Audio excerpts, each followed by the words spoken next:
Two-year-old Jack Hagelin was born with symptoms eerily similar to a mysterious disease that killed 2 other baby boys on his mother's side of the family. He's been in and out of the hospital for the past year. Roy and Charlotte Hagelin now feel like they're in a race against time to save their son's life.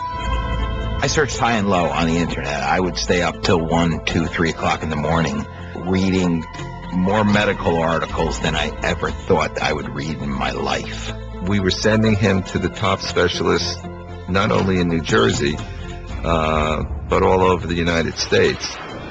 Then, in October of 2004, the Hagelins are referred to a top children's hospital in Ohio for a full workup.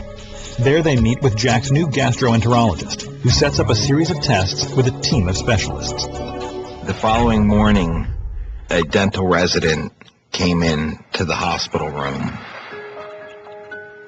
and he kind of looked at Jack. He looked at Jack's teeth, looked at Jack's hair, and he says, "I think he has ectodermal dysplasia." And I said, "What?" He said, "Yeah, this is a rare genetic disorder that affects the hair, the teeth, the nails, the skin, and the sweat glands." And he said, "Does your son sweat?" I said, "No, he doesn't." But ectodermal dysplasia does not explain Jack's most serious symptom, his digestive problems.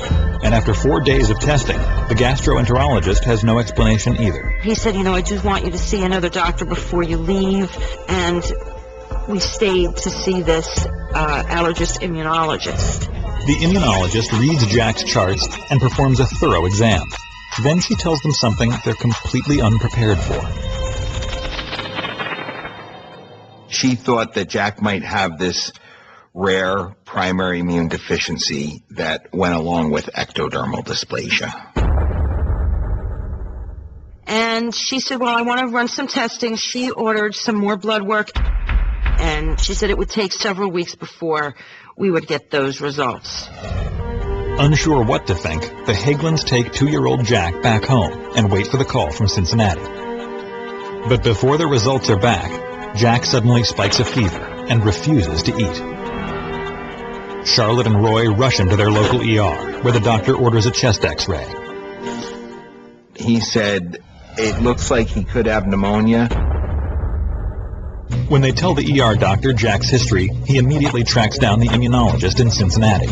She said, "Jack needs to go down to Children's Hospital of Philadelphia now. There's a doctor down there, Dr. Orange, who knows all about this immunodeficiency that Jack may have, and he needs to get down there because the pneumonia could be life-threatening." So 2-year-old Jack is put into an ambulance and rushed to the Children's Hospital of Philadelphia. It was so similar to my nephew. I thought that was it. I really thought we were going to lose him that time. Jack's in the ambulance, Charlotte's in the ambulance, and I'm falling behind, and I'm crying my eyes out. "Hey, look, if this is it for Jack, do it quick." When they arrive, Jack is admitted to the pediatric intensive care unit, where he is examined by Dr. Jordan Orange. When I first saw Jack, of course, he was quite ill. He was skinny. He was breathing heavily. So first we treated his pneumonia, we treated his infections, and we tried to nurse him back to health. Dr. Orange is also consulting with Jack's immunologist in Cincinnati, and he agrees that all of Jack's symptoms could be due to a disorder that weakens the body's natural immune system.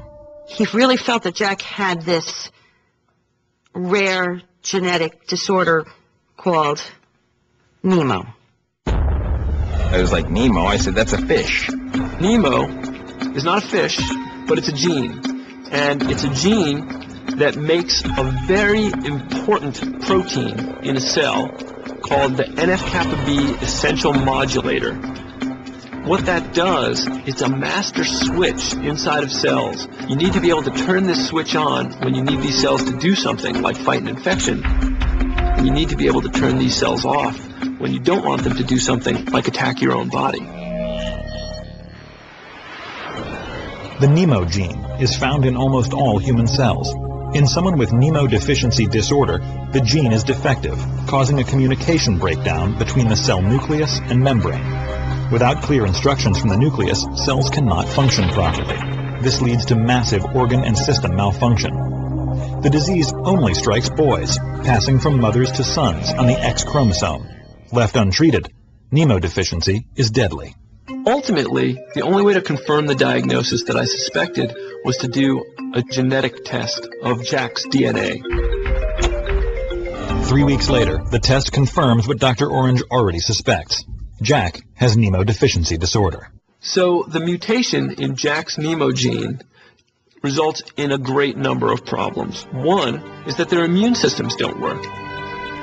Part of Jack's severe diarrhea and an inability to tolerate food, essentially, was caused by one of these unusual mycobacterial infections that had set up shop in his gut and was actually wreaking havoc there.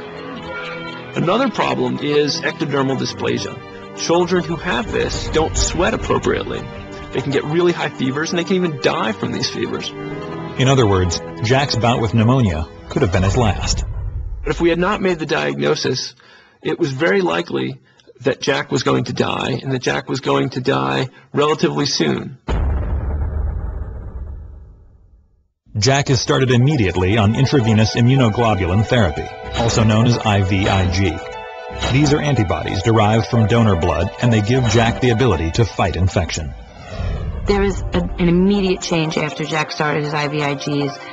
He was just a healthier Jack. After a few months of IVIG and antibiotic therapy, Jack improved significantly. He went from having hospital stay to hospital stay to hospital stay to almost having no hospital stays. Once Jack is out of danger, Dr. Orange decides to test other members of his family.